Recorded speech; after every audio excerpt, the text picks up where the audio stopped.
ध्यान लगाओ अब, है ना। लास्ट क्लास में मैंने आपको कुछ बात काम की बातें बताई थी और मैंने कहा था भाई थोड़ा सा अगर आपने ये जो अभी लास्ट टॉपिक पे मैंने जहां छोड़ा था वहीं से शुरू करूंगा और बहुत इंपॉर्टेंट है, हल्का सा बस वो समझ लिया, उसके बाद फिर रेल इतनी तेज चलेगी पता नहीं चलेगा आपको, मजा आता चल जाएगा, ठीक है ना। लिखें, हेडिंग डालिए uniform circular motion and SHM, मतलब simple harmonic motion is also an oscillatory motion.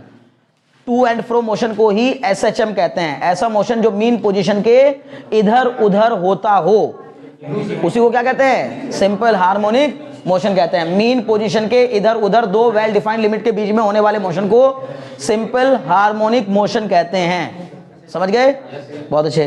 तो अभी वैसे मैंने, अब आप सोचेंगे सर ये ऐसे क्यों बता रहे हैं, इतना बड़ा चैप्टर का नाम है तो उसकी डेफिनेशन लिखवा क्यों नहीं रहे हैं, अभी नहीं लिखवा रहा हूं, ये करवा के तब लिखवाऊंगा, ठीक है ना। और सिंपल हार्मोनिक मोशन को हम 2-3 बार डिफाइन करेंगे इस चैप्टर में, ठीक है ना, अलग अलग ढंग से, ठीक। तो पहले देखो uniform circular motion and SHM मतलब सिंपल हार्मोनिक मोशन। लिखें, consider a particle moving in anti clockwise direction,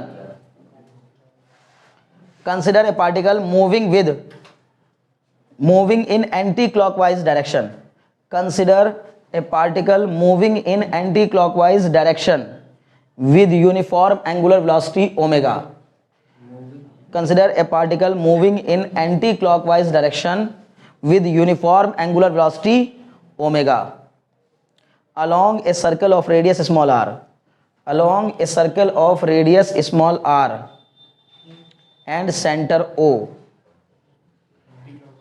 along the radius of, हाँ देखो, consider a particle moving in anti-clockwise direction with uniform angular velocity omega, uniform angular velocity omega along a circle of radius small r, along a circle of radius small r and center O, along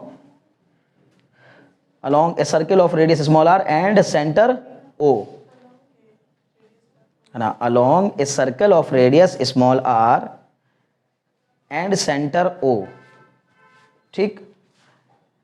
if capital T is the time period, if capital T is the time period of the uniform circular motion, if capital T is the time period of the uniform circular motion, then यहां समझिए, ठीक है ना, ध्यान से,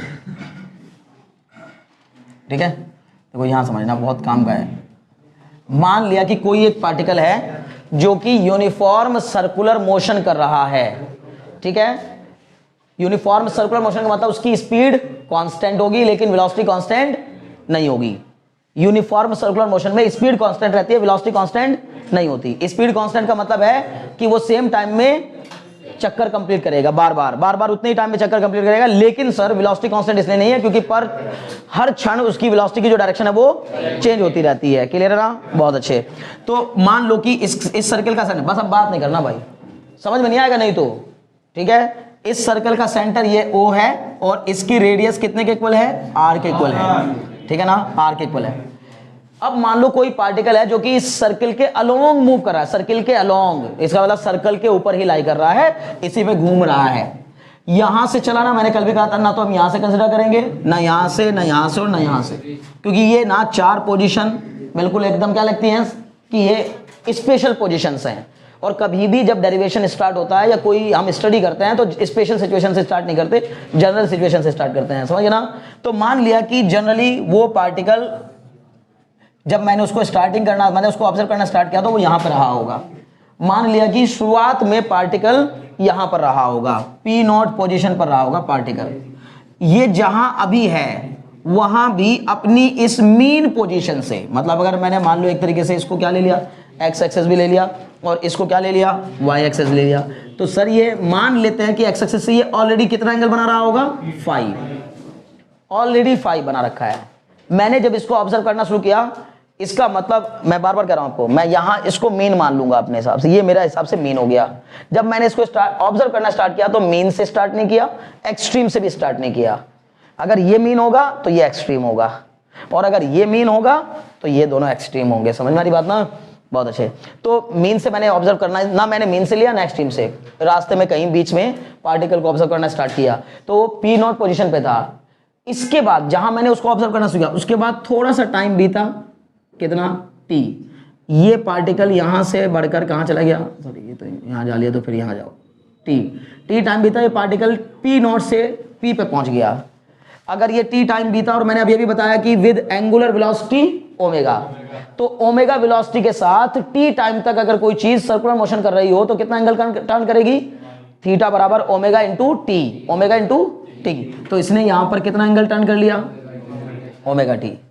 अगर मैं आपसे पूछूं ओ से पी की दूरी अभी भी कितनी होगी, आर, रेडियस क्या रहेगी, सेम। अब इस रेडियस के दो कंपोनेंट हमने किए, एक कंपोनेंट ये वाला, बार बार दिखा रहा हूं, कल भी मैंने यही बताया था, ठीक है ना, इस वाले वेक्टर के हमने दो कंपोनेंट कर दिए, एक ये वाला, ये होगा। अच्छा, पी पॉइंट की पोजीशन x, y, अगर ये हमारी x एक्सिस है और ये y एक्सिस है, तो फिलहाल ये कौन से क्वाड्रेंट में लाई कर रहा है, फर्स्ट क्वाड्रेंट में। फर्स्ट क्वाड्रेंट में सर कहीं भी रहेगा तो उसके जो कोऑर्डिनेट होंगे वो केवल या तो x, 0 नहीं होंगे या y 0, y नहीं होंगे। अगर एक्सिस पे होता तब x, 0 या 0, y होते हैं। प्लेन में कहीं भी हो एक्सिस के अलावा तो फिर उसके दोनों कोऑर्डिनेट नॉन जीरो होते हैं, x भी नॉन जीरो और y भी नॉन जीरो। समझ में आ रही बात ना, बहुत अच्छे। तो x, y मैंने इसके पार्टिकल के कोऑर्डिनेट मान लिए यहाँ। वैसे भी मैंने कई बार बताया आपको कि जब भी हमें किसी पार्टिकल के मोशन को पढ़ना हो तो जनरली हम उसके x और y कोऑर्डिनेट में रिलेशन ही फाइंड करते हैं। अगर x और y कोऑर्डिनेट में बनने वाला रिलेशन लीनियर होगा तो हम कहेंगे कि ये लीनियर मोशन कर रहा है, और अगर x और y के बीच में बनने वाला रिलेशन पैराबोलिक होगा तो हम कहेंगे ये, सॉरी क्वाड्रेटिक होगा तो हम कहेंगे पैराबोलिक रिलेशन है, ठीक है ना, एक पैराबोलिक पाथ को फॉलो कर रहा होगा। समझ गए ना, कुल मिला के x और y का लोकस या उसका रिलेशन ही बताता है कि पाथ इसका कैसा होगा, ठीक है। तो अब ये यहाँ पर कितना आ गया ये बताओ। अगर मैं इस x की बात करूंगा, मेरे हिसाब से जब इस पॉइंट के कोऑर्डिनेट x है तो ये यहाँ से लेके यहाँ तक की दूरी कितनी होगी, x। लेकिन मैं अगर इस x की वैल्यू निकालना चाहूंगा, चलो छोड़ो, एक काम करते हैं, ये x हो गया और ये कितना हो जाएगा, y हो जाएगा। अब हम कहेंगे, बताइए, अगर मैं इस ट्रायंगल को देख रहा हूं, अपनी मर्जी से इसको नाम दे देता हूं PM और इसको नाम देता हूं N, in triangle OPM, in triangle OPM triangle में देखो, बताओ जल्दी से, cos omega t plus five, cos omega t plus five, मतलब ये पूरा एंगल, इस ट्रायंगल की बात कर रहा हूं OPM ट्रायंगल की, पूरे ट्रायंगल की, तो ये पूरा एंगल कितना हो जाएगा, ओमेगा टी प्लस फाइव। तो cos omega t plus five इसको क्या होगा, बेस अपॉन हाइपोटेन्यूज, बेस कितना हो गया, x अपॉन r, यहां से x की वैल्यू कितनी आ जाएगी, r cos omega t plus five.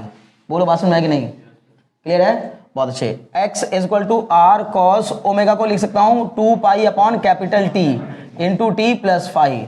समझ में आ रही बात ना। अगर कोई पूछे कि व्हाट इज फाइव, अब ध्यान सुनना, व्हाट इज फाइव, तो हम बोलेंगे सर इनिशियल फेज मतलब ऑलरेडी ये जितना एंगल कवर करके बैठा हुआ था वो इनिशियल फेज, ऑलरेडी जितना लीड कर रखा था, जितना लेग में था, जितना आगे पहले से ही चल रहा था। ओरिजिन मेरा है, मान लो, मैं फिर आपसे कह रहा हूं कि ओरिजिन है हमारा, मान लो x पोजीशन, लेकिन पार्टिकल ने चलना शुरू किया है y पोजीशन से, तो पहले से ही लीड लेके चला हुआ है। समझ में आ रही बात ना, क्लियर है। मैं यहां से चलना शुरू करूं, मेरा दोस्त यहां से 2 किलोमीटर आगे चलना शुरू करे, अगर मैं जहां खड़ा हूं वहां को ओरिजिन मानूंगा तो समझो मुझसे पहले ही 2 किलोमीटर लीड ले रखा है ऑलरेडी। इसको कहेंगे हम इनिशियल फेज डिफरेंस और पाथ डिफरेंस। मेरे बीच में, मेरे और मेरे फ्रेंड के बीच में इनिशियल पाथ डिफरेंस कितने का हो गया, 2 किलोमीटर का हो गया। पाथ डिफरेंस बार बार कह रहा हूं, वहां मैंने क्यों बोला 2 किलोमीटर। अगर डिस्टेंस का डिफरेंस होता है तो उसको पाथ डिफरेंस बोलते हैं, अगर एंगल का डिफरेंस होता है तो उसको फेज डिफरेंस बोलते हैं। अब बस समझ, PHASE वाला फेज डिफरेंस, क्लियर। ओके, तो ये हो गया आपका कुल मिला जुलाकर x बराबर इतना। अब इन ट्राइंगल, कौन से ट्राइंगल में, इन ट्राइंगल OPN ट्राइंगल में आप ध्यान से लगाइए, या छोड़ो OPN में क्या, ये अगर y है, ON y है, तो ये भी क्या होगी, ये भी तो y होगी, यहां से लेके यहां तक। आप एक काम करो, उसी में ही लगाओ सीधे। बताओ साइन क्या, sign omega t plus five, बताओ क्या होगा। सर अगर ये एंगल ले रहे हैं तो इसके सामने की साइड परपेंडिकुलर और ये 90 के सामने की साइड हाइपोटेन्यूज, तो sine omega t plus five बराबर y अपॉन r। यहां से y बराबर कितना आ जाएगा, r sine omega t plus five, y बराबर r sine 2 pi upon capital T into small t plus five. मैं बार बार आपसे कह रहा हूं, बहुत ध्यान से समझिएगा, ये 2 इक्वेशंस यूज की जाती हैं, यही SHM को एग्जीक्यूट करती हुई इक्वेशन होती हैं। कारण क्योंकि सर इसमें ना आप इस स्मॉल टी की वैल्यू को, इसमें पूरे में वेरिएबल कौन है, अगर कोई सवाल करे, सिर्फ ये स्मॉल टी वेरिएबल है। टाइम के बीतने के साथ साथ उसके y कोऑर्डिनेट में कैसा चेंज आ रहा है, यही बताएगा किसको कि वो मोशन किस तरह का कर रहा है, सिर्फ ये वेरिएबल है, कैपिटल टी वेरिएबल नहीं है। क्यों नहीं है? क्योंकि सर अगर यूनिफॉर्म सर्कुलर मोशन है तो उसका हर एक चक्कर का जो टाइम पीरियड होगा वो सेम रहेगा, मतलब कांस्टेंट रहेगा हर बार। 2 और पाई ये तो कांस्टेंट है ही है पहले से। इनिशियल फेज एंगल सर जो भी आप शुरू में रहा होगा वो फिक्स रहेगा भाई, वो हो सकता है 30 डिग्री आगे से चला हो, 40 डिग्री आगे से चला हो, 45 डिग्री आगे से चला हो, 60 डिग्री आगे से चला हो, तो जहां से भी, या 45 डिग्री पीछे चला हो, उससे कोई फर्क नहीं पड़ता, लेकिन जो भी होगा वो फिक्स होगा। तो वेरिएबल कौन सी है? सिर्फ स्मॉल टी। हम स्मॉल टी की वैल्यू को बदलते जाएंगे। आर क्या है? रेडियस ऑफ द सर्कल, वो भी क्या होगी? कांस्टेंट। इसमें सारे टर्म कांस्टेंट है, सिर्फ ये टी और ये वाई वेरिएबल हैं। वाई का रिलेशन टी के साथ देखने को मिल रहा है। पहली बात समझ में आ रही ना? दूसरी बात, अब यहां ध्यान लगाओ, एक्स का स्क्वायर प्लस वाई का स्क्वायर अगर मैं कर दूं, एक्स का स्क्वायर, अगर मुझे एक्स और वाई में रिलेशन बनाना है तो मैंने बताया था आपको पैरामीट्रिक फॉर्म किसे कहते हैं? एक्स भी टी पे डिपेंड कर रहा है और वाई भी टी पे डिपेंड कर रहा है। तो अगर एक्स और वाई में से दोनों में से टी को हटा दूं, टी को एलिमिनेट कर दूं, तो एक इक्वेशन बन के आएगी स्क्वायरिंग एंड एडिंग करके। एक्स स्क्वायर जब करूंगा तो ये बन जाएगा r square cos square this, और ये बन जाएगा वाई स्क्वायर बराबर r square sine square this. दोनों को जब ऐड करूंगा आर स्क्वायर कॉमन आ जाएगा, cos square of any angle plus sine square of any angle हमेशा 1 होता है। तो ये बन जाएगी equation x square plus y square बराबर आर स्क्वायर। किसकी इक्वेशन होती है? सर्कल की। इसका मतलब है कि पाथ तो इसका कैसा है? सर्कुलर है। समझ में आ रही बात ना? लेकिन ये जो y की वैल्यू है सर साइन एक ऑसिलेटरी फंक्शन होता है, पहले से पता है। साइन मैथ्स में एक ऑसिलेटरी फंक्शन होता है। ऑसिलेटरी फंक्शन मतलब अप एंड डाउन आते हैं साइन में। ऑसिलेटरी कोई भी चीज हो ना, जैसे मैंने कह दिया सर मेरी लाइफ के ना पिछले 40 दिन ना बड़े ऑसिलेटरी गुजरे हैं। बड़े ऑसिलेटरी मतलब अप एंड डाउन बहुत ज्यादा आए हैं, ठीक है ना? अप्स डाउन चलते रहे हैं, ठीक है ना? तो अप एंड डाउन का मतलब ऑसिलेशन होना, चीजों में ऊपर नीचे चीजों का होना। एक जैसा ग्राफ चल रहा है, कभी कभी होता है इंक्रीजिंग ग्राफ, कभी कभी होता है डिक्रीजिंग ग्राफ, कभी कभी होता है सर ऑसिलेशन चल रहा है लाइफ में, ठीक है ना? ऑसिलेशन मतलब अप एंड डाउन आ रहे हैं, ठीक है ना? Ups and downs, okay. तो ये जो ग्राफ है, ये जो y की वैल्यू है, ये लगातार कैपिटल आर और माइनस आर के बीच में ही लाई करेगी, चाहे टाइम कुछ भी बीत जाए। मेरी बात को समझ में मैं क्या कहना चाह रहा हूं? नहीं समझोगे आप। मैं कल भी बताया था, साइन के जहां सामने जो कोएफिशिएंट लिखा होता है वही उसकी मैक्सिमम वैल्यू होती है और उसका नेगेटिव उसकी मिनिमम वैल्यू होती है। यानी अगर होता है y बराबर साइन थीटा तो होता है 1 माइनस 1, 2 साइन थीटा तो 2 और माइनस 2 मैक्सिमम मिनिमम, है ना? 3 साइन थीटा होता तो 3 मैक्सिमम माइनस 3 मिनिमम। उसी तरह से यहां अगर r लिखा है तो r मैक्सिमम और माइनस r मिनिमम। कुछ बात समझ में आ रही ना? तो प्लस r का होना पॉजिटिव डिस्प्लेसमेंट, माइनस r का होना नेगेटिव डिस्प्लेसमेंट, प्लस r का होना पॉजिटिव में मैक्सिमम, माइनस r का होना नेगेटिव में मैक्सिमम।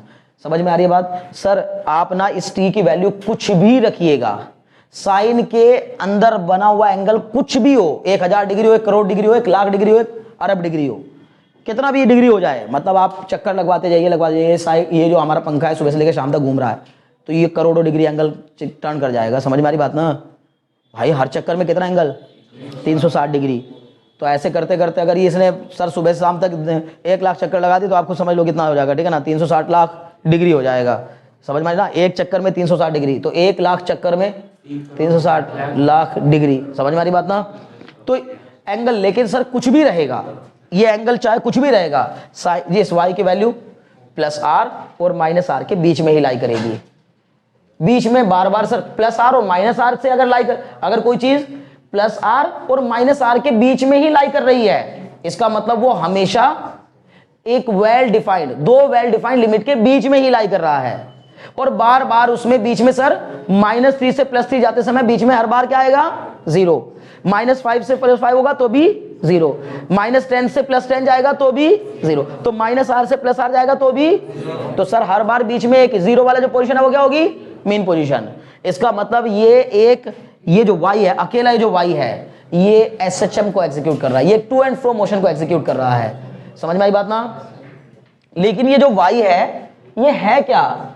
सर्कल का इससे क्या रिलेशन है? तो बोलेंगे पार्टिकल का इस वाली डायमीटर पर, पार्टिकल का वर्टिकल डायमीटर पर, पार्टिकल का वर्टिकल डायमीटर पर डाला गया प्रोजेक्शन किसे कहते हैं? प्रोजेक्शन। अब ध्यान समझो, जो मैं बताता हूं ये ऐसे हाथ को रख लेंगे, एक बार ऐसे गिरा देंगे, एक बार ऐसे उठा देंगे, समझ ना?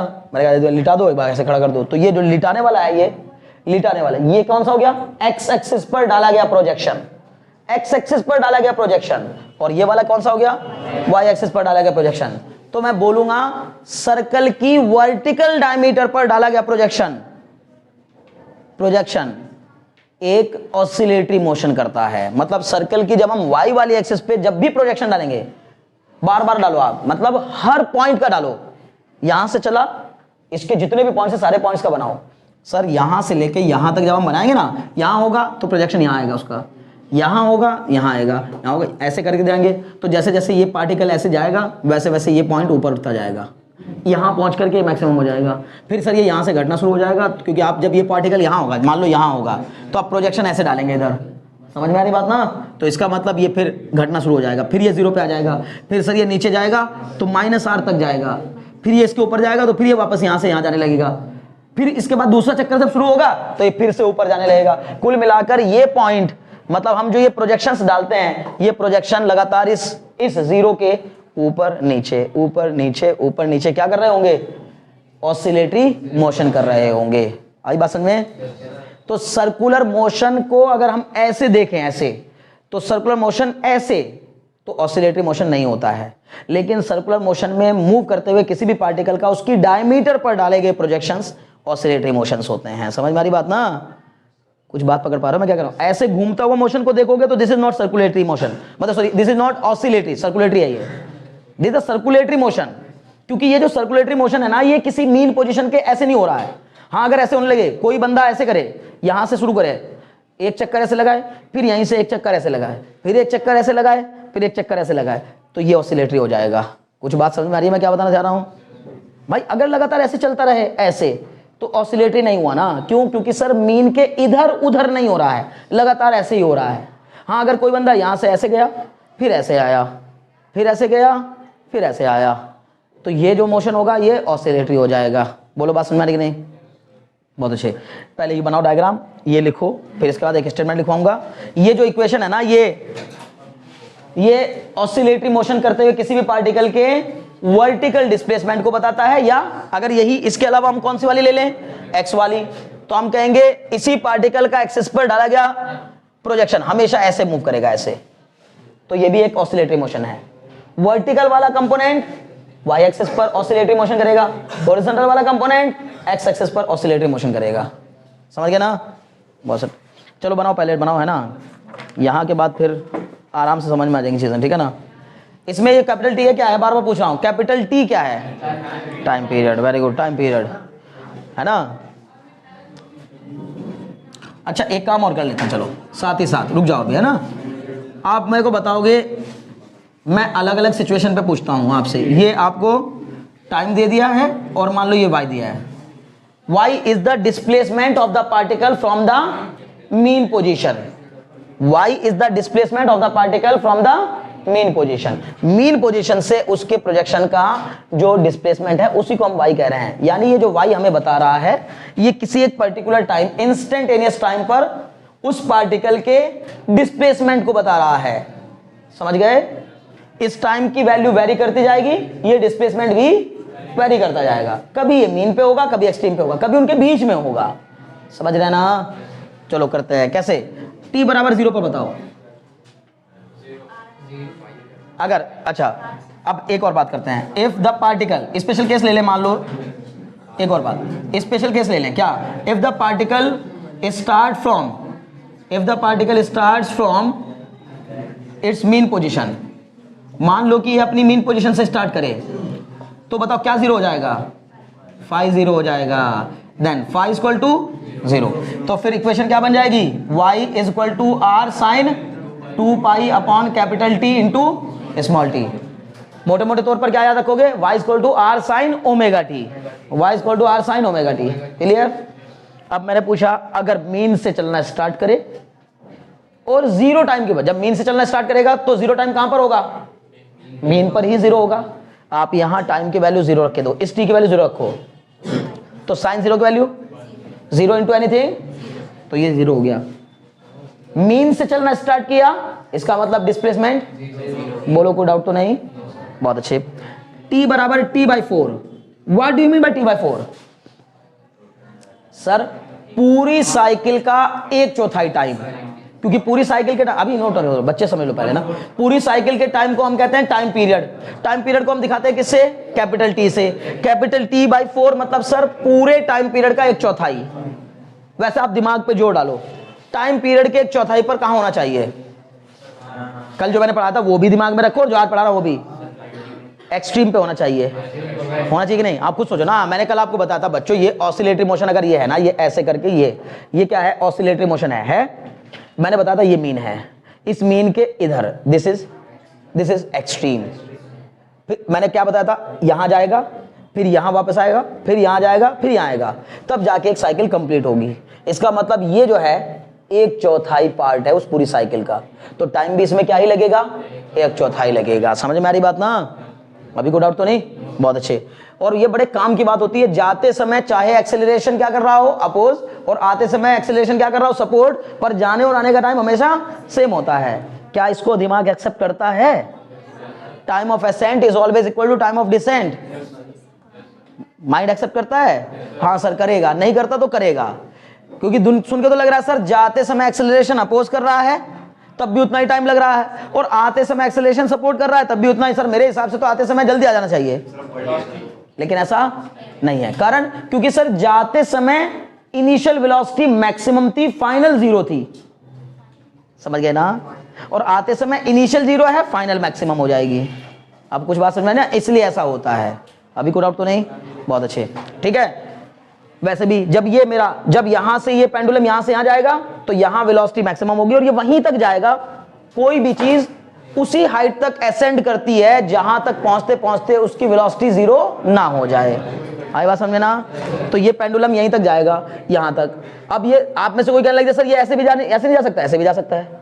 आप में से कोई ये भी पूछ सकता है कि ऐसे नहीं जा सकता क्या पेंडुलम? सर जा सकता है। बोलो कब जाएगा?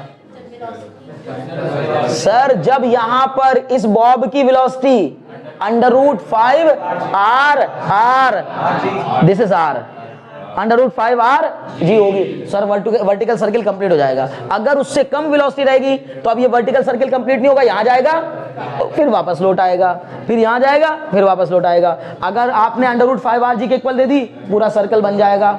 लेकिन अगर उससे कम दी तो ये जाएगा वापस आ जाएगा, जाएगा वापस आ जाएगा। क्लियर है? बहुत बढ़िया। तो अब बताओ T/4 पर आपका माइंड क्या कह रहा है? कहां होगा पार्टिकल? दिमाग में छवि बनाओ, उसकी पिक्चर बनाओ। सर 1/4 पे यहां होगा, एक्सट्रीम पे होना चाहिए। अब यहां रख के देखो वैल्यू, T यहां पे रखो, y बराबर r sin 2π upon capital T into T/4। T से T कैंसिल, ये भी कट गया। sin 90 π/2 मतलब 90, sin 90 की वैल्यू 1, r इंटू 1 r। इसका मतलब सर 1/4 समय बीतने पर डिस्प्लेसमेंट r के इक्वल होगा, and r is the maximum displacement, that is known as amplitude. Amplitude बोलो समझ में कि नहीं? And amplitude is found at extreme position. इसका मतलब कहां पर होगा? बोलो को डाउट हो तो? मैंने कहा अगर t बराबर T/2 हो तो यहां रख के देखेंगे, दिमाग में रख लो। T/2 रखो, 2 से 2 कट गया, T से T कट गया। साइन पाई मतलब साइन 180 डिग्री, साइन 180 की वैल्यू 0 होती है, तो r इंटू 0 0 हो जाएगा। सर आधे पीरियड के बाद वापस फिर से कहां जाएगा? मीन पे आ जाएगा। बोलो बात समझ आई कि नहीं? फिर मैंने कहा अगर ये 3T/4 हो, 3T/4, तो आप ध्यान सुनो, ये था T/4, ये था 2T/4, ये है 3T/4। तो जब मैं यहां पर रखूंगा y बराबर r sine 2π upon capital T into 3T/4, sir ये 2 से 2 कट जाएगा, T से ये कितना आएगा? 3π/2। साइन 270 की वैल्यू -1 होती है। कितनी होती है? -1। तो r इंटू -1 कितना हो जाएगा? -1 हो जाएगा। बोलो बात समझ में आ रही कि नहीं? ओ सॉरी -r कितना हो जाएगा? तो क्या शो कर रहा है सर? अब ये इधर की तरफ एक्सट्रीम पर होगा। इसके अलावा सर अगर मैंने कह दिया 4T/4 बोले तो पूरा T, 4T/4 पूरा T, पूरी T पर 0। मैंने ये जानबूझ करके आपको 4-5 स्पेशल सिचुएशन दिखाई हैं। अगर वो तुमसे ये भी कहे ना 1 सेकंड पे कितना होगा, तो फिर तुम्हें यहाँ स्मॉल t की जगह पर क्या रखना होगा? 1 सेकंड।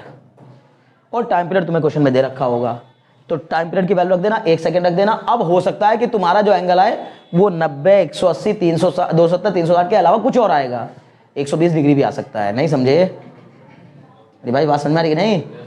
क्लियर है? तो इसका मतलब कुछ किसी भी समय पर आपको अगर ये जानना है कि कोई पार्टिकल जो कि एसएचएम एग्जीक्यूट कर रहा है या ऑसिलेटरी मोशन एग्जीक्यूट कर रहा है और उसका टाइम पीरियड कैपिटल टी के इक्वल है, तो बताओ इस समय कहां पर होगा? तो हम अलग अलग समय की पोजीशन बता सकते हैं बड़े आराम से। एक और बात समझो, आप इस एंगल को और बढ़ा दो, एक और बढ़ा दो, चलो 5t/4, ताकि आपको यह भी रहे कि किसी भी समय की पोजीशन होगी ना तो ज्यादा नहीं आएगा, इन्हीं के बीच में आएगा, जो भी आएगा, जो भी आंसर आएगा माइनस आर और माइनस आर के बीच में आएगा। तो हम यहां पर रखेंगे y बराबर r sine 2 pi upon capital T into में 5t/4। सर ये हो जाएगा 2 to 4, ये हो जाएगा सर ये, क्लियर? 2 to क्या बन गया बताओ?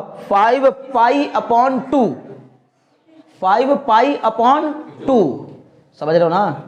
5 पाई/2 का मतलब, डरो मत, साइन 5 पाई/2 का मतलब आप इसको कहो सर, ये हो गया साइन 5 × 180/2, सर 90, ये हो गया सर 450। सर साइन 450 डिग्री की वैल्यू निकालेंगे ना, बोलो कितनी आएगी?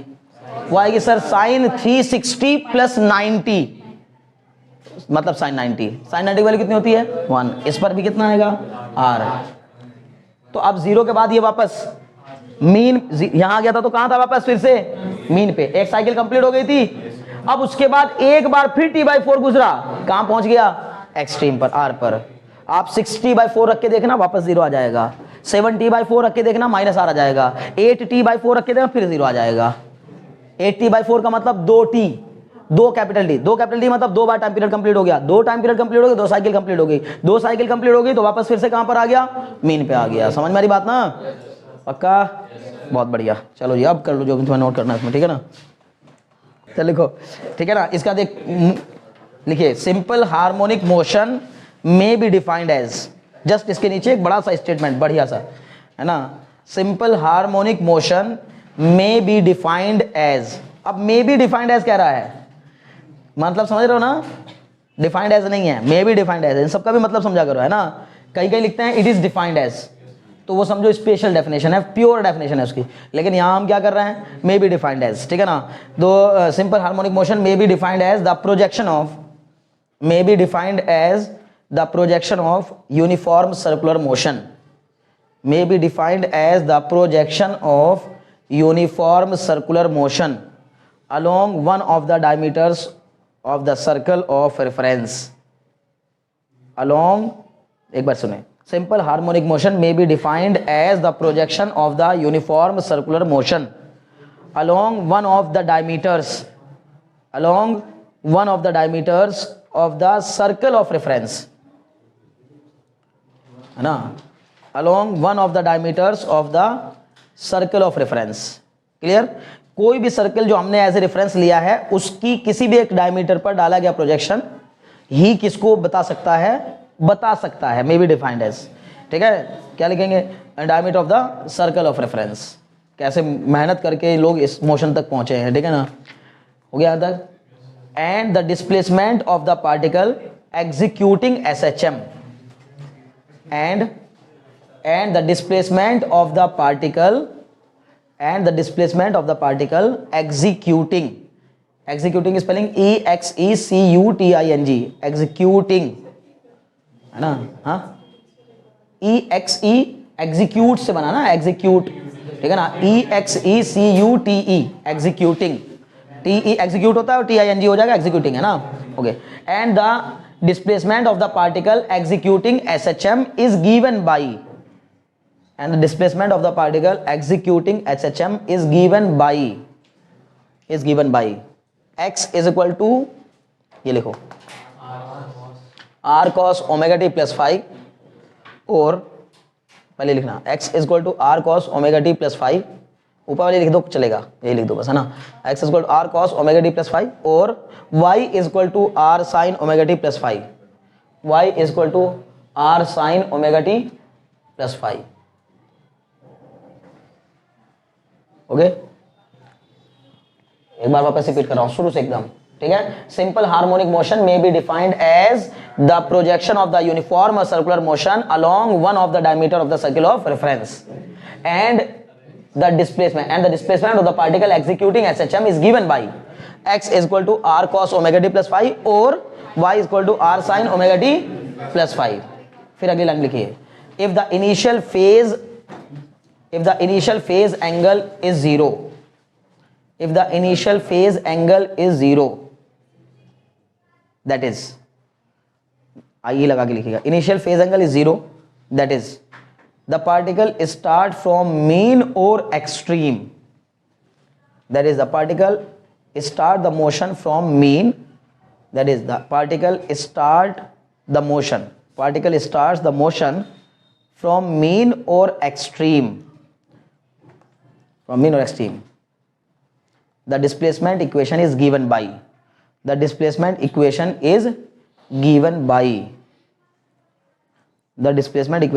by, बहुत मुश्किल प्रॉब्लम्स का मैंने बहुत छोटा सॉल्यूशन दे दिया आपको। ये आप जाके जब बुक में उठा के देखें ना, कुछ भी ना पल्ले पड़ता है, ये सब देख के डर लग जाता है आपको, है ना।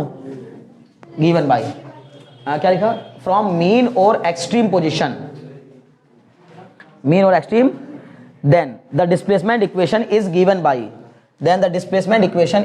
By, x is equal to r cos omega t और y is equal to r sin omega t।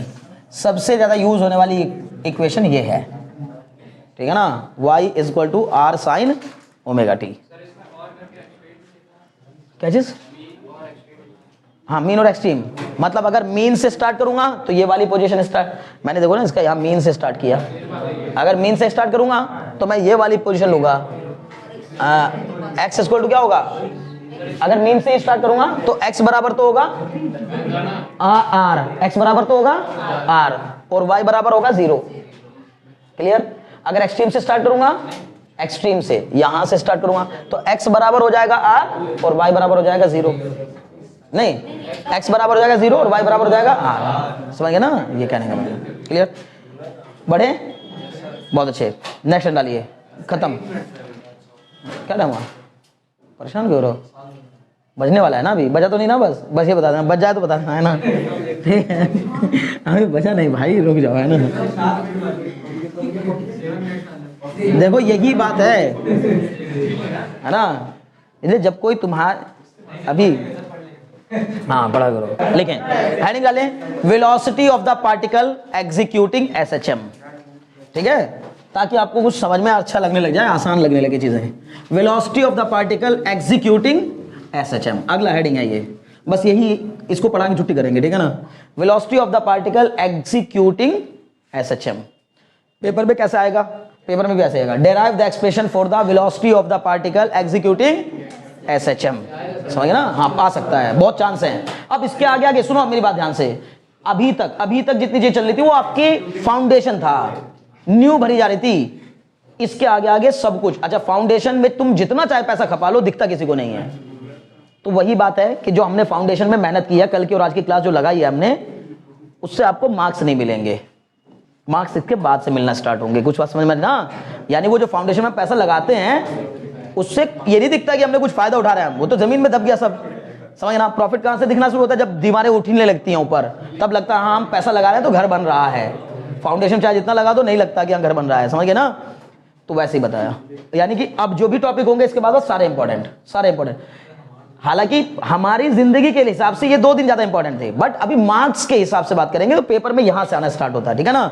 क्योंकि जब तक मैंने आपको क्या कहा था, बहुत सारे टीचर क्या करते हैं, शुरू ही यहां से करते हैं कि द सिंपल हार्मोनिक मोशन में be defined as the projection of this, और ये छोटा सर्कल बना के डायरेक्ट इसको ऐसे तुड़वा देंगे, सब भी नहीं बताएंगे कैसे एक्सट्रीम पे गया, कैसे मीन पे गया, ठीक है ना। यहां से शुरू करो और आगे बढ़ जाओ तो फिर आसान लगेगा, ठीक है ना, क्योंकि मार्क्स इसके आगे आगे हैं। अब क्या बोला, velocity of the particle executing SHM, लिखो इसमें, we know that the displacement of the particle, यहीं से स्टार्ट करेंगे, वी नो दैट, है ना, we know that the displacement of the particle executing SHM, displacement of the particle, है ना, displacement of the particle executing SHM।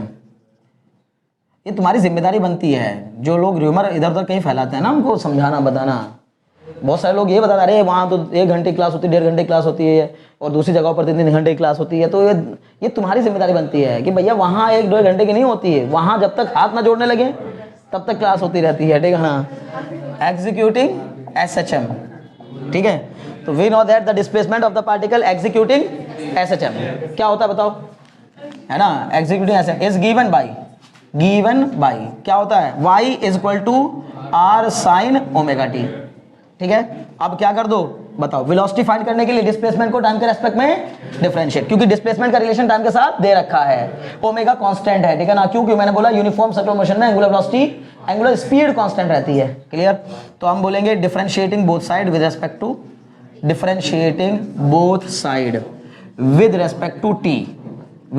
To t, क्या हो जाएगा ये हो जाएगा बच्चों dy by dt is equal to d by dt of r sin omega t।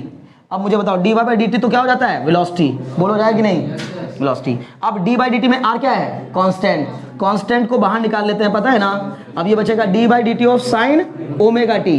बच्चों याद करो मैंने आपको बताया था sin t अगर होता तो उसका सीधे आंसर हो जाता cos t, sin t का डिफरेंशियल है, लेकिन sin t नहीं है, sin ओमेगा t है, तो हम ओमेगा t को जबरदस्ती t मानेंगे, चेन रूल लगेगा, ठीक है। और कैसे लगेगा r बाहर, sin ओमेगा t का डिफरेंशिएशन हो जाएगा cos ओमेगा t इनटू जिसको जबरदस्ती मानता है उसका फिर से करते हैं, तो ओमेगा t का फिर से करेंगे कितना जाएगा, ओमेगा, डायरेक्ट लिख दिया मैंने, नहीं तो एक स्टेप और लिख सकता था into d by dt of omega t, clear. अब ये ब्रैकेट लगा के इसलिए लिखा क्योंकि एंगल के साथ नहीं है, ये cos omega t into omega है, समझ रहे हो ना। तो इसको मैं क्या लिख सकता हूं, v बराबर r omega cos omega t। जैसे याद रखा आपने इसको, वी नो दैट y बराबर r sin ओमेगा t, वैसे याद रखना v बराबर r omega cos omega t, clear. v बराबर r omega cos omega t, velocity of the particle executing SHM की डेफिनेशन है, ये समझ में आ गया। अब एक और बात समझ लो, ठीक है, इसको थोड़ा और आगे सिंप्लीफाई करूंगा।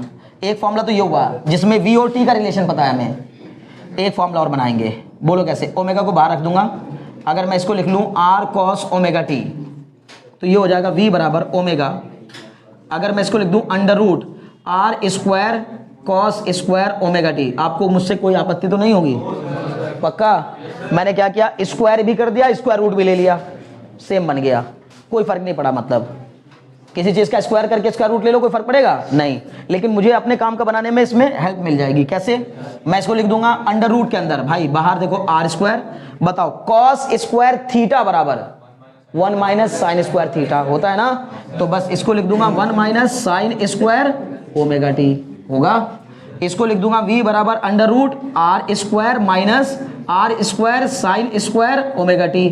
क्या आप में से कोई मुझे बता सकता है कि क्या मैं इसको ऐसे लिख दूंगा r square minus r sine omega t का whole square. What do you mean by r sine omega t, y। तो v बराबर, अच्छा ये साथ में भाई ओमेगा चल रहा था, मैंने भूल गया इसको, यहाँ बाहर ओमेगा है बाहर, समझ रहे हो ना। v बराबर omega under root r square minus y square, दो फॉर्मूले हैं ये। Velocity of the particle executing SHM के दो फॉर्मूले हैं, एक ये और एक ये, ज्यादातर ये वाला पूछता है, ठीक है ना। समझ में आ रही बात ना। v बराबर r omega cos omega t, this is the relation between velocity and time, and v बराबर omega under root r square minus y square, this is the relation between velocity and displacement. समझ में आ रही बात ना। ये velocity और displacement में relation है, यहीं से स्टार्टिंग करेंगे कल क्लास की, परेशान मत होइएगा, ठीक है ना। फिलहाल आज इतना रख लो, ठीक है ना। क्या बच्चे, r cos ओमेगा t को x भी लिख सकते हैं, x ओमेगा, ठीक है ना। लेकिन x हम लेके चले हैं y, तो हम y के टर्म्स में ही लाना चाहेंगे। अगर हम यहाँ लेके चलते x, फिर हम उसको x के टर्म्स में बदलते, समझ गए ना। अभी तो इसमें बहुत काम की बातें हैं, लेकिन कल करेंगे वो सब। थोड़ा सा आइडिया लग रहा होगा आपको, अगर दिमाग लगाओ। आप मुझे बताओ इसमें क्या है, कांस्टेंट या वेरिएबल, कांस्टेंट। ओमेगा क्या है, कांस्टेंट। वेरिएबल कौन बचा, केवल y टाइम पे डिपेंड करता है, वो टाइम के बदलने के साथ साथ y भी बदलता जाता है। बताओ मीन पोजीशन पर y कितना, 0। मीन पोजीशन पर y 0, जब y 0 तो ये बन जाएगा r ओमेगा, v बराबर r ओमेगा। v बराबर r omega is the maximum velocity, mean position पर वेलोसिटी मैक्सिमम होगी। बताओ एक्सट्रीम पर y कितना, r के इक्वल। एक्सट्रीम पर y कितना, तो r square minus r square 0। Extreme पर वेलोसिटी, मीन पर वेलोसिटी मैक्सिमम, एक्सट्रीम पर वेलोसिटी 0। स्पेशल केस में आएगा, समझ गए ना। कल यहीं से डिस्कशन स्टार्ट करेंगे, घबराइए नहीं, काफी इंपॉर्टेंट है, ठीक है ना। इसके आगे आगे सब कुछ इंपॉर्टेंट है इस चैप्टर का, बार बार कह रहा हूं, ठीक है।